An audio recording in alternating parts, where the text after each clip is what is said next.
السلام عليكم ورحمة الله وبركاته. أهلا وسهلا بكم جمهورنا الحبيب، جمهور قناة خط الدفاع. نبدأ بخير الكلام. الصلاة والسلام على سيد الأنام، اللهم صل وسلم وبارك على سيدنا محمد. الدعاء إلى أخواننا في غزة، اللهم انصر أخواننا في غزة، اللهم عليك بنصرهم، اللهم أطعم جائعهم يا رب العالمين، واكسو عاريهم يا رب العالمين، واشف مرضاهم وداو جرحاهم وارحم شهداءهم وانصرهم على عدوك وعدوهم يا رب العالمين. اللهم انقذ الأمة مما هي فيها يا رب، اللهم انقذ الأمة مما هي فيها يا رب، اللهم انقذ الأمة مما هي فيها، أنت على كل شيء قدير. للأسف تسجيل الحلقة أمس اليوتيوب لم يوافق عليها، وللأمانة بسبب أن في هذه الحلقة كنت متعصب جدا جدا من الموقف اللي حصل من الحكم الحقير أبو الوفا، وتلفظت بألفاظ أعتقد أن إدارة اليوتيوب رفضت الفيديو، ولذلك أردنا تسجيل فيديو مرة أخرى لندافع عن نادينا العظيم النادي الأهلي. الأهلي تعادل مع سيراميكا 1-1 بالأمر المباشر، من الأمر المباشر من كامل الوزير ومن من يعاونه في الرياضة الفاسدة في مصر، هاني أبو ريدة والمجاهد أحمد مجاهد ووجيه أحمد وجهاد جريشة وإعلام فاسد، وكل هؤلاء تجمعوا كاملة على الأهلي. مباراة لم يقدموا لعيبة الأهلي ما هو مطلوب منهم كما ينبغي لجمهور الأهلي. احنا قلنا اللعيبة هتنزل المباراة دي هتطلع من بقها نار، قلنا اللعيبة هتنزل المباراة دي هتحط يعني أقل مجهود، أقل أهداف ممكن تتحط في هذه المباراة ما يتقلش عن 3-4. قلنا الأهلي هينزل هياكل الأخضر واليابس المباراة دي. ليه؟ اجتماعات سيد عبد الحفيظ معاهم، واجتماعات اللاعيبه الكبار تريزيجيه والشناوي وياسر ابراهيم، واجتماعات بعض الاعلاميين الاهلاويه مع هؤلاء اللاعيبه لتحفيزهم على اللعب بروح الاهلي وروح الفلنه من اجل استعاده بطوله الدوري. لعبوا وفي تغيير الى حد ما في الروح، وفي تغيير الى حد ما في الاداء، ولكن مش هو الأداء المطلوب. لو لعبنا برجولة، لو لعبنا بحماس، لو لعبنا بقتال، كنا كسبنا سيراميكا 2-3 واحنا مرتاحين وخلصنا المباراة. ولكن أنا لما أكون سيء أو أكون ضعيف أو أكون مش مأدي، ده مالكش يعني، أنت مالكش دعوة بيه يا حكم يا فاسد. أنت أيها الحكم الحقير تديني حقي وبس. مستواي ده انت مالكش دعوه بيه.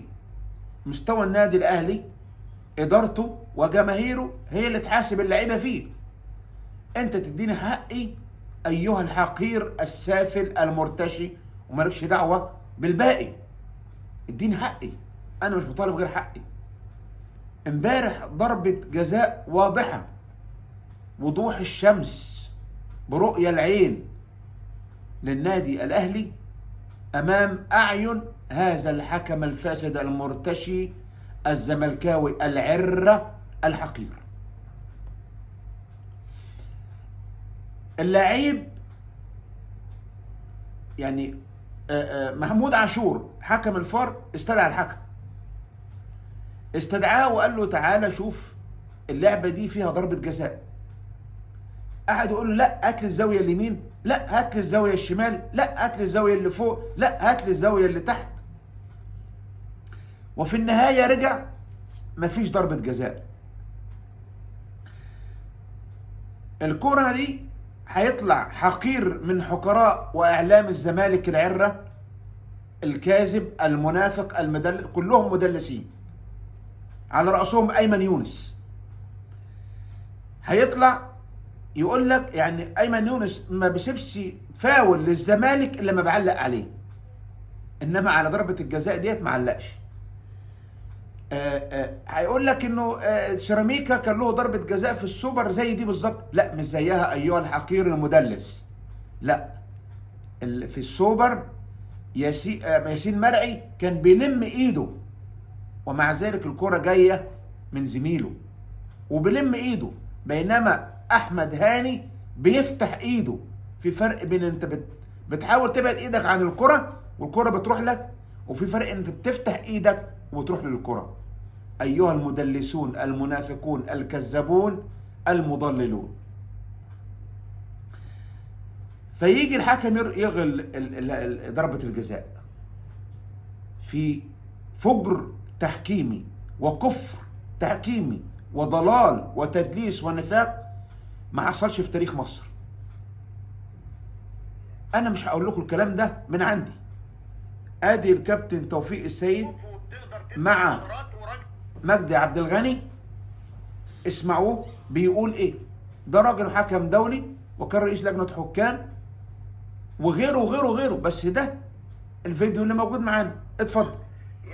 يعني كنت رئيس لجنة الحكام، يعني لك قيمة وقامة تحكيمية. ربنا يخليك يا كابتن مجدي. فرأيك انت اللي هيكون برأيي انا.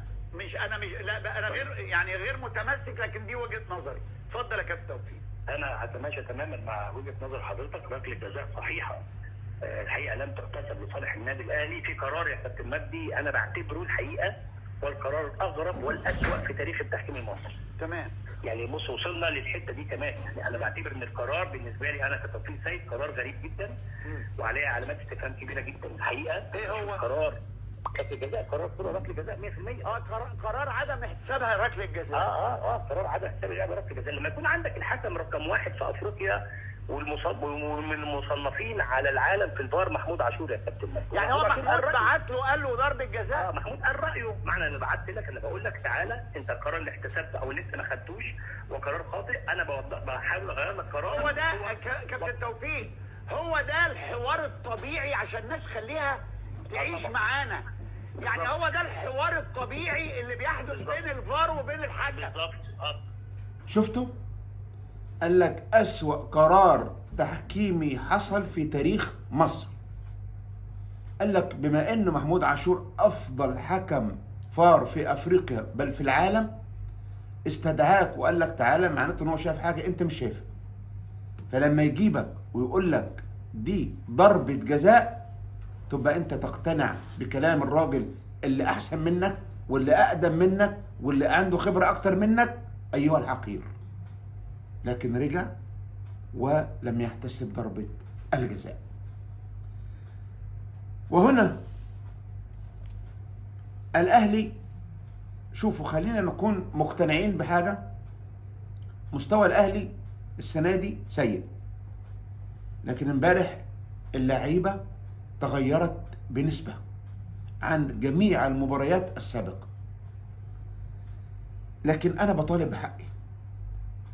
فلما تبقى العداله معدومه، ولما تبقى العداوه موجوده، ولما يبقى الحقاره موجوده، ولما يبقى الضمير الميت موجود، يبقى دي ما بقتش رياضه ولا بقت كوره. دي ناس دخيله على الرياضه وعلى كره القدم في مصر.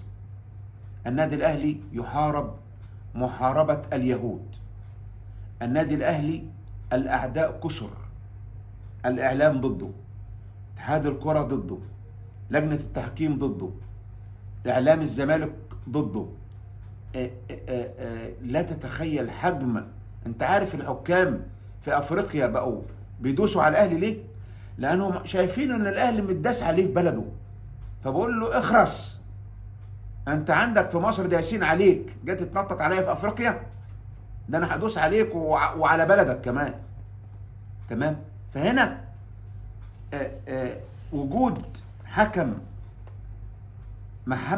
محمود القفا، حكم وجوده في هذه المباراة عليه مليون علامة استفهام. حكم اجى من ليبيا اول امبارح، ريحوه امبارح او يعني قبلها بيوم ولعبوه تاني. ليه؟ هذا الحكم في مباراة سيراميكا في الدور الأول عمل أزمة مع النادي الأهلي، فقال لك نودي حد يعمل أزمة مع النادي الأهلي، وودوه. وعندنا الإدارة كيوت ومحترمة وخايفة وجبانة ومنبطحة، ما بتتكلمش مع لجنة الحكام، ما بتتكلمش مع اتحاد الكورة، وأصلا اتحاد الكورة ما بيردش عليهم.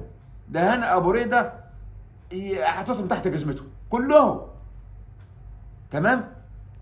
فيجيبوا لك حكم زي هذا الحكم الحقير، الحكم معدوم الضمير، الحكم اللي ما عندوش ذرة عدالة، وحكم سافل يجي لك يحكم مباراة في دور مهم زي كده.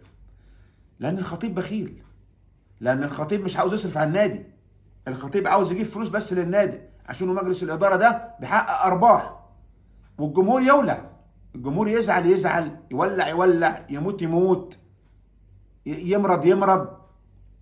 قلنا حكام أجانب ل6 مباريات.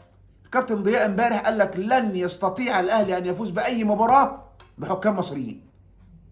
امبارح مع ميدو، ده ميدو قال لك ضربة جزاء يعني موت، احنا بنهزر، ده تنرفز. شيكابالا أسطورة الزمالك بتاعهم قال لهم ضربة جزاء واضحة للأعمى. فيجي الأهلي يقول لك إيه؟ إحنا هنطلع بيان، أي بيان وأي بطيخ ومية البطيخ اللي أنتوا عايشين فيها دي. بيان إيه؟ هتعمل إيه بالبيان؟ طلع لك بيان الأهلي النهاردة يقول لك إحنا عاوزين نسمع الفار، وعاوزين نشوف الفار، وعاوزين نسمع الحوار، وعاوزين مش عارف إيه. وقال لك اتحاد الكرة لجنة الحكام خدت قرار بإنه أبو الوفا مش هيحكم للأهلي تاني، ورفضوا إنه الأهلي يطلع على الفار. كل الكلام ده هجايص، بيان ايه وكلام فاضي ايه. ولو شالوا لجنة الحكام وقالوا له، قال لك احد مسؤولي الاتحاد الكبار اكد للاهلي ان لجنة الحكام، رئيس لجنة الحكام الاجنبي ده سيقال في نهاية الموسم. واحنا استفدنا ايه؟ ما احنا جبنا 30,000 واحد دلوقتي حكم اجنبي بيجي بيسيستموه على السيستم اللي هم عاوزينه وبيعملوا اللي هو عاوزينه. ليه؟ لان المجاهد احمد مجاهد، هذا الرجل الكاره للاهلي والحاقد على الاهلي، الله ينتقم منه ان شاء الله اشد انتقام، موجود وهو اللي بيدير. هنا ابو ريده ده ابو خيبه ده ما بيعملش حاجه، هنا ابو خيبه ده ما بيعملش حاجه في اي حاجه. الوفا ده او الافا بلديات احمد مجاهد الحمول، وبلديات محمود عاشور بتاع ده محمود البنا، اللي طلع يقول لك ايه دي ضربه جزاء، لان هو ما حسبش ضربه جزاء في مباراه سيراميكا مع اختلاف الوضع. فقال لك لو قلت دلوقتي انها ضربه جزاء هيقول لك انت مش حسبتها ليه سيراميكا. فطلع قال لك ايه، لا انا كده اجامل بلدياتي وعشان ايه اطبطب عليهم شويه وشغلوني بقى، شغلوني في القنوات وهنا وهنا، انا كده مش عارف اعيش. خلف ضميره. فهنا الاهلي طلع بيان ما يطلعش بيان، المباراه راحت. انت عشان تدافع عن حقوقك لازم تدرس ازاي تنسحب من الدوري. في مشكله ماديه هتتغرم كتير، السنه الجايه تعتذر من الدوري. قول لهم يا جماعه انا السنه دي هعتذر، اعتذار بقى عادي، مش هلعب الدوري سنه 2026 27.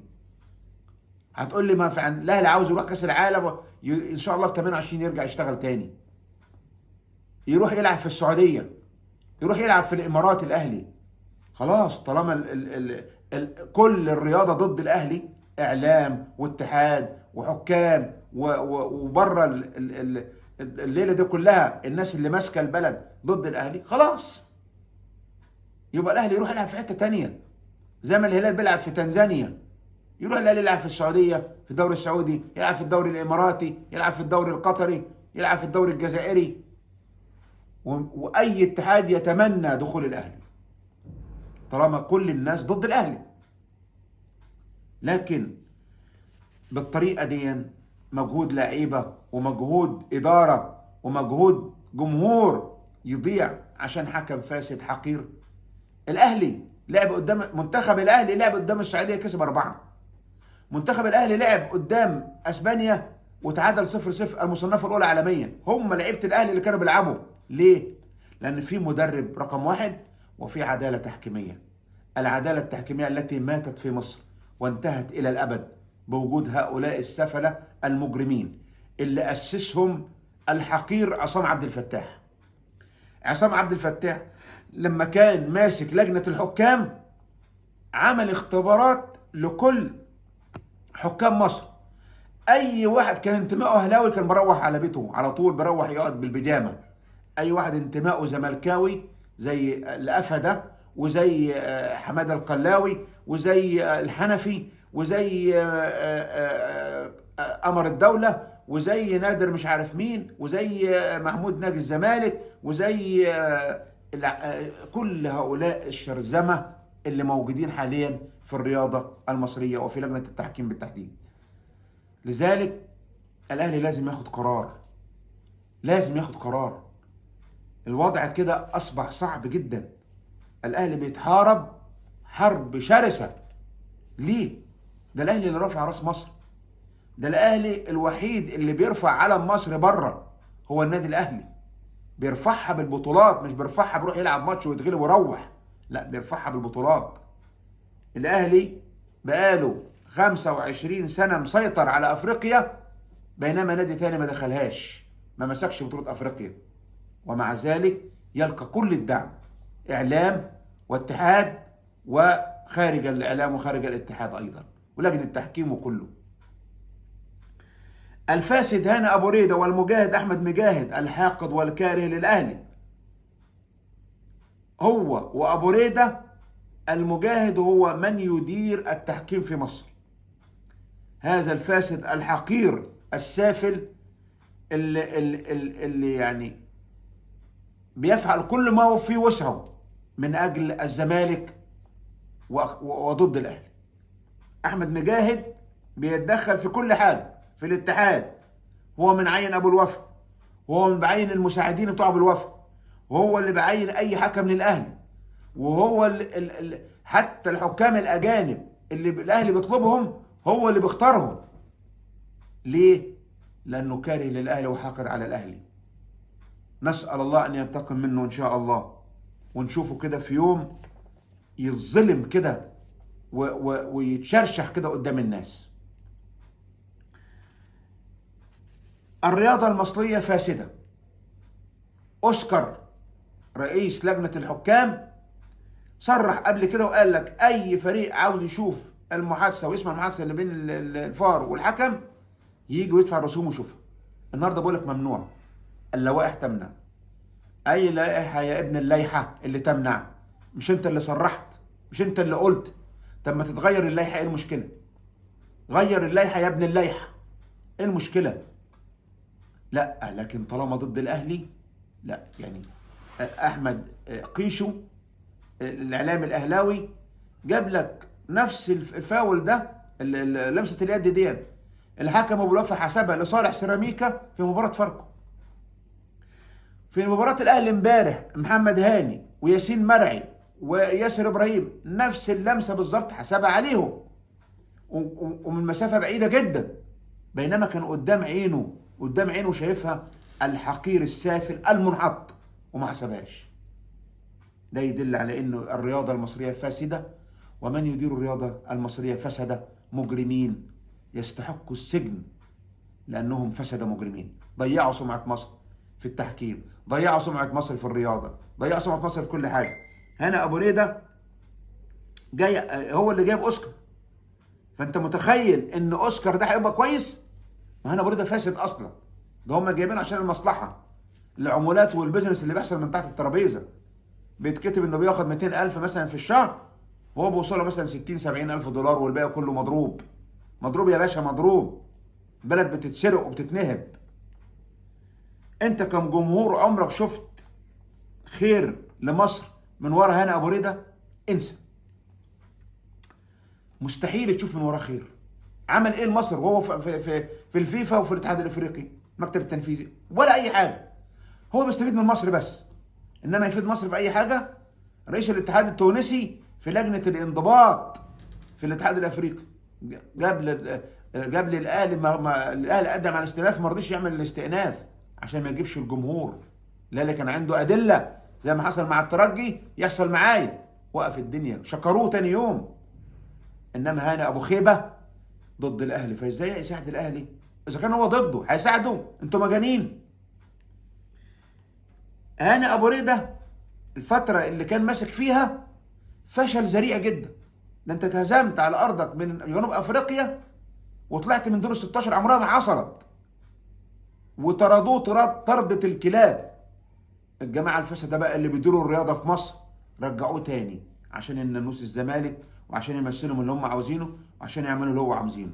هاني ابو ريده على فكره حسام حسن صعد بكاس العالم من قبل هاني ابو ريده ما يجي، والحمد لله انه ما كانش موجود، لانه ما كانش هيصعد، كانوا هيحاربوه، وقعدوا يحاربوه وصدروا له مباراه السعوديه ومباراه اسبانيا عشان يجيبوا له خيبه فيها السعوديه تكسب، اسبانيا تكسب برقم، فيقولوا لك تعالى يا حبيبي اقاله المدرب المصري، لانهم مش عاوزينه. لكن هو جايب امر من الدوله، عشان كده مش قادرين يتكلموا معاه، مش قادرين يمشوه. وربنا سبحانه وتعالى يمكرون يمكر الله والله خير الماكرين. لكن هذا الخيبه ابو خيبه وهذا المجاهد دمروا الرياضه في مصر، ولذلك الاهلي لازم ياخد خطوات غير، لازم يدافع عن حقوقه اقوى من كده. اولا الدوري ممكن يكون لسه في الملعب. انتوا متخيلين الزمالك يتعادل ماتش وبيراميدز يتعادل ماتش والاهلي يكسب الاثنين العرر دول ياخد الدوري؟ بسيطه. بس دلوقتي زي ما قال الكابتن ضياء امبارح، بدون حكام اجانب لن يستطيع الاهلي ان يفوز على اي مباراه.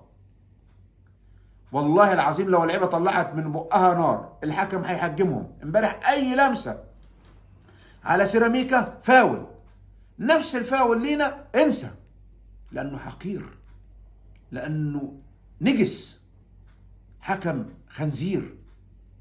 هذا الحكم نسال الله ان ينتقم منه ان شاء الله. ازاي انت هيجي لك نوم تنام على المخده بتاعتك وانت ظالم ناس؟ ازاي هتحط راسك على المخده؟ يا ظالم يا حقير يا مضلل يا مرتشي.